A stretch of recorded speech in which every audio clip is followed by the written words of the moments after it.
All right, welcome back to the deep dive.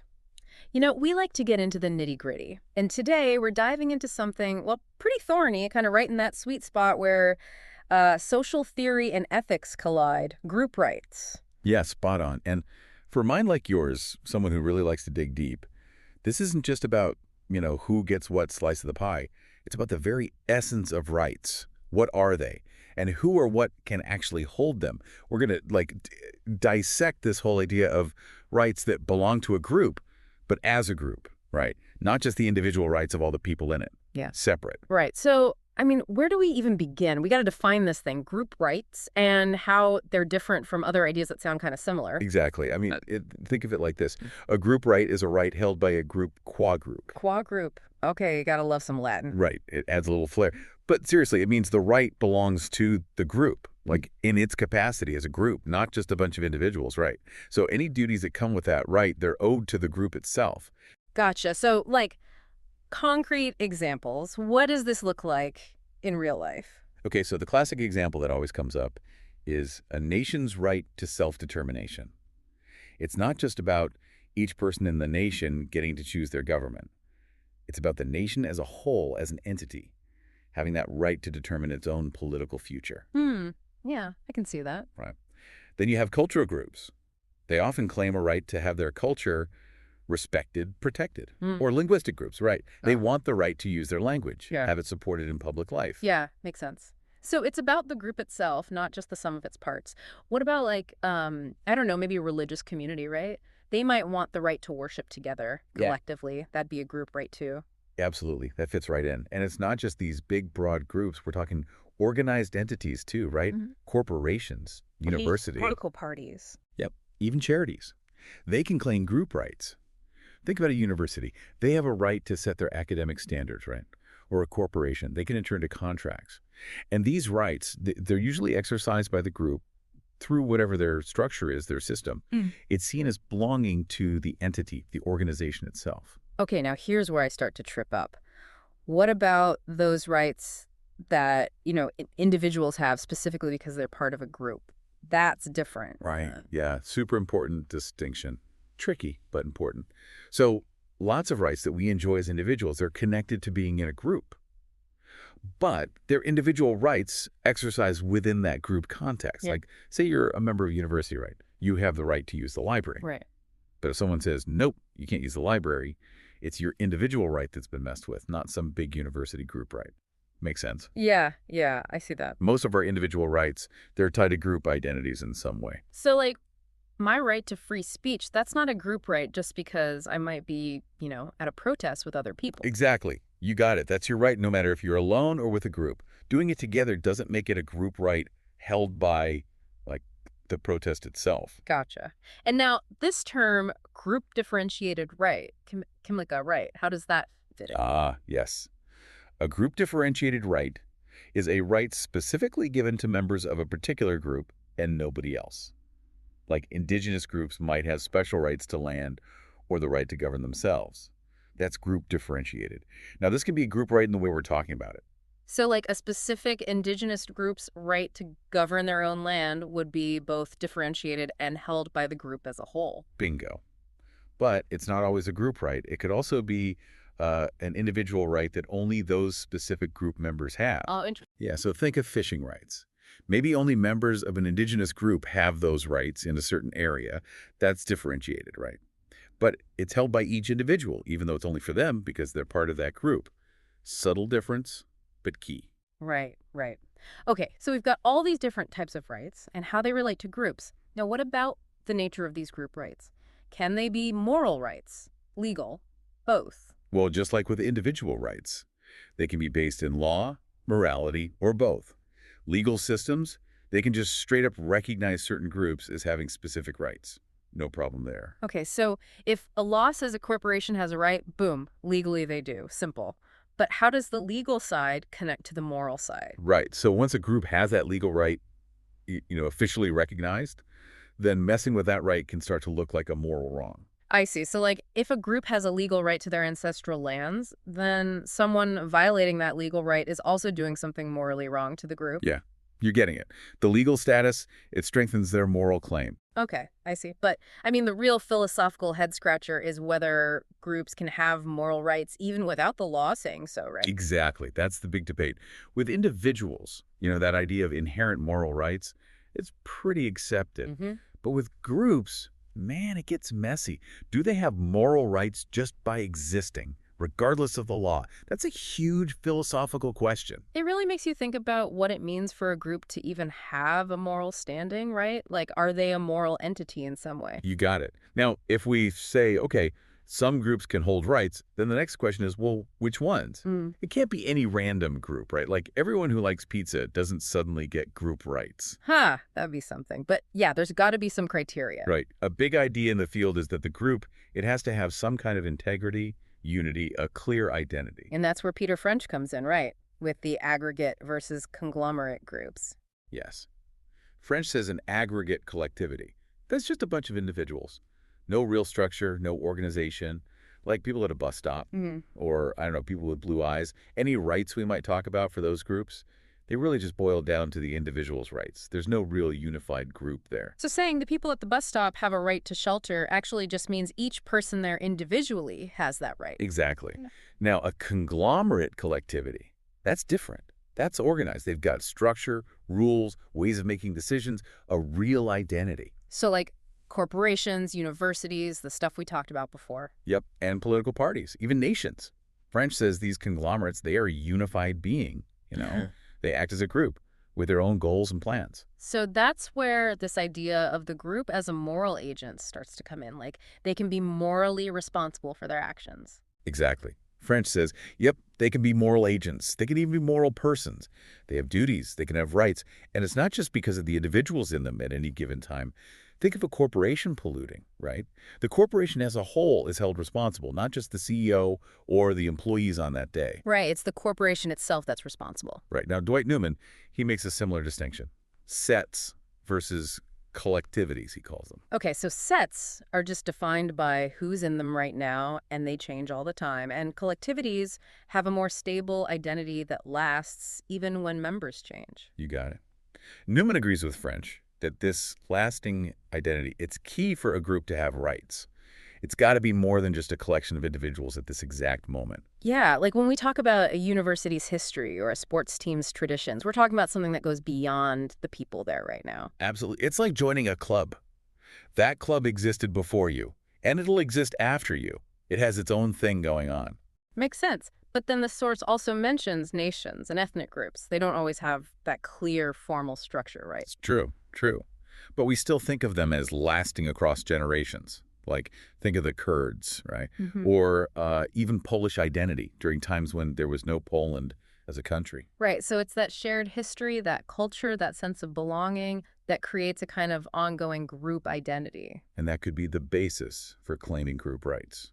Now, beyond all this, some theorists, they look at the inside of the group, the dynamics. Oh, interesting. So not just the structure, but what's going on within the group. Yeah. Like Gallenkamp, she says strong solidarity, that shared sense of community, that's huge. It kind of defines who they are as members. Then you've got McDonald, he focuses on like shared values, shared obligations, that moral glue that holds them together. And May and Sheehy, they look at the relationships between members. Exactly. The web of connections, the shared interests, the well-being they get from being part of that group. Yeah. That's what makes it a candidate for rights, they say. So even if a group has a strong sense of we-ness, a lot of unity, there are still those who say, hold on, does that actually make them capable of having rights in a moral sense? That's the million-dollar question. Like, yeah, they feel like a we, but does that translate to being a person morally? Can they have independent interests? Skeptics say, nope, only individuals can truly be moral agents. Which takes us to the heart of things. How do we even understand rights? That choice will theory versus the interest-benefit theory. Right. It's foundational. Hmm. So choice or will theory, it's all about control. If you have a right, you have control over the duties others have towards you. You can choose if those duties are done or not. So a group would need to show they can make choices as a group, have that control. Exactly. That fits with French's view of conglomerate collectivities, right? They have decision-making systems. They can act together. Now, the interest or benefit theory, it's different. It's about well-being. Does this right serve the right holder's interests? So even if they can't choose, a group could still have rights if those rights protect their well-being. You got it. Leon, for example, he talks about the direct intended beneficiary. A right exists if the right holder directly benefits from the duty imposed on someone else. Makes sense. And then there's Raz with his sufficient reason idea. Right, Raz is a bit more nuanced. He says a right exists if some aspect of the right holder's well-being is a strong enough reason for someone else to have a duty. So if a group's well-being is a good enough reason for someone else to have a duty, boom, group right. Okay, I'm starting to see how these theories can be used to argue for group rights. Right. And you see these arguments play out in the different views. Agency-based views, they love that choice theory. It's all about the group acting intentionally. Interest-based views, they focus on the group's well-being, their interests. So French, Liszt, and Petit, they're big on agency. Exactly. French, with his organized groups, they can make decisions. They're agents. Liszt and Petit, they talk about group agency. That comes from how individuals in the group think and want things. If group can form intentions together and act on them rationally, they say, well, that's a performative person. They can have obligations and rights. So even if the group's mind isn't just the sum of its parts, it can still emerge from their interactions. Yep. And then Preta, she comes in and says, hold on, only groups with formal decision-making procedures can have rights. Because those procedures are what allow the group to act intentionally. Exactly. Now, on the flip side, you've got those interest-based views. With folks like Graham, May, MacDonald, Sheehy, they're all saying groups can have interests as groups. Yep. And those interests, they're not just everyone's individual interest added up, it's something more. So groups can be harmed or benefited as a whole, which means, hey, maybe they need rights to protect those interests. And Newman takes that idea even further, right? Oh yeah, you've got a whole system. He says collectivities. And this includes a lot of groups, like corporations, churches, cultural groups. They're defined by their values and how they're structured. They're not just their members, but they have moral status, they have interests, and those interests can be the basis for rights. It's like recognizing that the group has a life of its own, in a way. Exactly. And then you've got Yovanovitch. He's got this idea called value collectivism. Value collectivism, okay. Specifically about those pre-legal groups, like nations, ethnic groups. He says they have this inherent value as a collective that doesn't depend on how their members are doing individually. And that's what gives them a claim to rights. Interesting. So it's not about the members' well-being, it's about the inherent value of the group itself. Right. Very different from some of those other interest-based views. Okay, so we've talked about who might hold group rights, why they might have them. Now we got to tackle how we even understand those rights. Corporate versus collective conceptions. Okay, this is a big one, right? Huge. It's like a fork in the road. The corporate way of seeing it, it's traditional. The group right is held by the group as one whole entity. It's the group's right, just like a person has a right. So the nation's right to self-determination, under this view, would belong to the nation as a whole, not just the individuals within it. Exactly. It's like the group is a single actor. Yeah. Now, the collective way, that's different. The group right is jointly held by a bunch of individuals. It's their right, not some separate group thing. Okay, so the focus is on the individuals, but acting together as members of the group. Right on. The justification for the right is in their shared interests, or their relationship to each other as members of the group. And Raz is the big name for the collective view, right? Oh yeah, he's the man. He lays out 3 conditions for a collective right. 1, it's got to be based on people's interests. 2, those interests are about being a member of that group and wanting a public good. And 3, no single person's interest is enough on its own to create that right. It's got to be the combined weight of all those individual interests. So it's recognizing that sometimes our well-being is tied to the well-being of our group. You nailed it. And Raz, he ties this back to his interest theory of rights. He even says that others' interest in the right holder having that right can be part of it. Like, think of cultural preservation. It's not just the group members who care about that, right? Yeah. Society benefits too. I see. So even outsiders' interests can factor in. Exactly. And there are others who follow Raz's lead. You've got folks like Brett, Buchanan, Green, Miller. They all have their own versions of this collective idea. Now, the pedestrian walkway example really helped me understand this. It's like each person wants a safe way to walk, but it's their shared interest as a group that makes the city responsible for providing those walkways. Perfect example. It shows how the group might exist because of that shared interest, not because they were buddies beforehand. But even the collective view, it's not without problems, right? True. It can be tough to explain group interests that seem to come before the individual's interests, like a sports team that wants to win a championship. Players join to be part of that goal, it already exists. Right, it's not just the sum of their individual desires. Exactly. And then, how do you explain a group's identity lasting when the members change? If it's just the current members' rights combined, Mm. shouldn't the right change when the members do? Yeah, that's tricky. But I guess for some groups, like those cultural or linguistic groups, that constant change is part of who they are, right? Good point. And sometimes a right could be seen as both corporate or collective. Depends on how you look at it. It's not always black and white. Nope. And it's interesting, we don't usually call rights held by institutions group rights. Oh, like a parliament's right to make laws? Yeah. Maybe because we think about the institution's role, not so much the group aspect of it. Yeah. Anyway, moving on. Let's talk about what these rights are for. Are there goods that are just like inherently group things? Public goods come to mind, right? Things everyone benefits from. Yeah, Raz thought maybe group rights are mostly about public goods for the group. But like clean air, national defense, those benefit everyone. But each person can still have a right to those things, right? So you can have an individual right to a public good. Exactly. It Yeah. gets complicated. Hmm. Now, Rayom, she brings up participatory goods. Okay, what are those? They're a special kind of public good. You only enjoy them if others are enjoying them too, like friendship, being in a band. You can't have those things alone. Right. So it's inherently social. Yep. Taylor calls them irreducibly social goods. Same idea. Rayom says the right to these things, it has to be a group right. It's not just about being allowed to participate. It's about the right to that good itself, the good as a whole. Okay, I see. So a band's right to play together, not just each musician's right to play their instrument. Exactly. Or a culture's right to thrive, not just each member's right to participate in it. But that raises some questions, right? Like, if a group has a right to maintain their culture, could they then restrict members who disagree with some of their norms? Ooh, yeah, that's the sticky part. Can a group force conformity in the name of preserving their culture? Can they, like, make people speak their language if they have a right to it? Right. Rayom acknowledges these tensions, but she says her argument doesn't have to lead to that kind of coercion.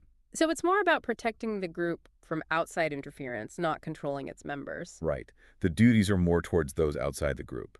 Don't stop them from doing their thing, don't mess with their stuff, and maybe even help them out. Okay, so like a minority language group might have a right to state support for their language. Exactly. But then you've got Murata. He comes in and says, wait a minute, participatory goods could be individual rights, theoretically. Really? Yeah, like imagine someone claiming a right that others have to participate in their culture. Sounds kind of messed up, right? But Murata's point is that Rayom's argument relies on a moral idea. Yeah. That everyone in the group has equal standing. So it's not just about the nature of the good itself. It's about how we think about the individuals within the group. Precisely. It feels wrong for one person to control what the whole group does just because they have a right to that thing. It's like it's got to be the group's right because it comes from their shared standing. You got it. Now, we got to talk about the elephant in the room, the skepticism. Some people just don't buy this whole group rights thing. Right. There's a lot of pushback. Yeah, and it usually comes in two flavors. One, can groups really have rights? Like, are they the right kind of thing? And two, what happens if they do? What are the consequences? So first, there are those who say groups, rights. Nah, it doesn't compute. That's the ontological skepticism. Yep. They question if groups have the stuff you need to have rights. They say groups are just collections of individuals, no unified will, no consciousness. No little group brain controlling things. Exactly. So they say only individuals can have values, make choices, and therefore have rights. And this whole corporate personhood thing, just a legal trick, not real moral personhood. So when we say a corporation has a right, for them, we're just talking about the rights of the people in it. That's their take. Then you've got the sociological skeptics. They're all about how fuzzy group identities can be. Right, like what even is a group? Yeah. Sometimes. Exactly. It can be so fluid, it depends on the context. And they say, by giving a group rights, you might actually be creating that group more than recognizing it. It's like picking which bunch of people gets to be the group that matters. Like drawing a circle around some shifting sand and saying, see, this is a thing. Perfect analogy. And don't forget, we all belong to multiple groups, right? Yeah. So which one gets the rights? It gets messy. Then there are those who say, okay, maybe groups can have interests, but do they have the other things needed for rights? Like sentience, being aware, being able to feel. Exactly. Groups don't feel pain, they don't have experiences the way individuals do, and even if they could act in an organized way, is that really moral agency? Some say no. And then the big one, moral standing skepticism. Only individual humans have ultimate value. Yep. Value individualism. Yeah. It's all about the individual. Any value a group has, it's because of how it helps individuals. So ultimately, rights have to be about individuals. It seems like a lot of this is aimed at that corporate view of group rights, right? Yeah. Where the group is a separate being. Exactly. The collective view, it kind of sidesteps those problems because it's not saying the group is some separate moral thing. But, as we talked about before, the collective view has its own issues. Right, right. Okay, so that's the can groups even have rights skepticism. Now, what about the fears about the consequences? Right. This is where people worry about what happens if we do recognize group rights. What does it mean for individuals? Like, if we focus too much on the group, do we lose sight of the individuals within it? Exactly. What about the people who disagree with the group or have different needs? The group's voice might drown them out. And there's the worry that group rights could be used to oppress members. Big time. Imagine a group with a right to enforce its rules. That could get scary, especially if it's a group you can't easily leave, like one based on your ethnicity. Kamlicka, he worries about these inward-facing group rights that let the group control its own members. Yeah, it's tricky. And the source mentions concerns about minorities within minorities. Right, like if a cultural group gets rights, what about the people within that group who are already marginalized? Will the dominant voices just get more power? And the big fear is that group rights will just trump individual rights. That's the core of it, especially if it's a powerful group. People worry about the individual getting squashed. It's like David and Goliath, but Goliath wins. Even List and Pettit, they're careful about this, right? Yeah, they think groups should have rights, but they're worried about those rights getting too big because they believe in that individual focus. And even the collective view, it can sound a bit like utilitarianism, right? Like Yeah. the greatest good for the greatest number. Yeah, because it's based on aggregating individual interests. It could end up sacrificing some individuals for the group's benefit. And that clashes with the idea that rights are there to protect each person, even against the majority. So it's a balancing act. Now, despite all these fears, there are also arguments that group and individual rights can actually work together, right? Absolutely. It's not all doom and gloom. First of all, we got to look at what the specific group rights are. Objecting to some doesn't mean the whole idea is bad. And why do we assume rights are only about things individuals enjoy alone? Lots of good stuff in life is social. And, I mean, we already have individual and group rights existing together in many places. Exactly. Think of national self-determination right. It's a group right, but it's limited by those individual human rights. A good system would find a way to make them work together. It's like conflicts can happen, but we deal with those between individual rights all the time. Exactly. Right. And historically, groups have actually been seen as good for individual liberty. They can protect us from an overly powerful state. Tocqueville, the English pluralists, they all talked about this. So it's not just about conflict, it's about finding that balance. And sometimes the two types of rights can even strengthen each other, right? Exactly. Like Raz, he said the individual rights often need social goods to work.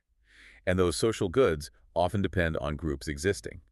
Some even argue that individual rights, like freedom of religion, they need group rights to really be enjoyed. If your group can't practice its religion, you can't really practice yours freely. And Newman's framework, it tries to create that harmony, right? Yes. His principles, they say group rights should help individuals, they should serve their members, and they should consider people outside the group too. It's about making it all work for everyone. Okay, so much to think about. Now, one last big question, especially for our philosophically minded listeners. Can group rights ever be considered human rights? Ah, the big one. It's tricky. Some international documents, they seem to recognize group rights as human rights, like self-determination, cultural rights. But lots of human rights folks, they say, nope, human rights are about individuals, period. Right, it's human rights, so it's got to be about individual humans. That's the common view. And they worry that if group rights are human rights, then they'll always win when they clash. Makes sense. But the other side argues that lots of stuff that's good for humans, it's collective. Exactly. Religion, language, culture. If human rights are about living a good life, then maybe we need group human rights to protect those things. It's like recognizing that some parts of being human are inherently social. And here, that corporate collective difference comes up again. Corporate rights, where it's the group as a whole that's the rights holder, they're less likely to be seen as human rights. But collective rights, where it's about the individuals acting together, those have a better chance. Because the individuals are still the ones holding the rights. Right. It's about recognizing that some things we need to flourish as humans, Mm-hmm. as social. So the goal is to make all these rights, individual and collective, work together in a way that's morally good. Man, we covered a lot of ground here. Defining group rights, all the philosophical arguments, what they might be for, the skepticism, the whole debate with individual rights and human rights. It's complex. That is. But hopefully it's given our listeners a lot to chew on. So, to all you deep thinkers out there, we leave you with this. Which view of group rights makes the most sense to you? And what does that mean for how we think about justice and the rights of all the different groups in our societies? We encourage you to keep exploring this. Check out the work of the thinkers we talked about. See how this debate is playing out in the real world. Thanks for joining us on this deep dive. Keep those brains buzzing.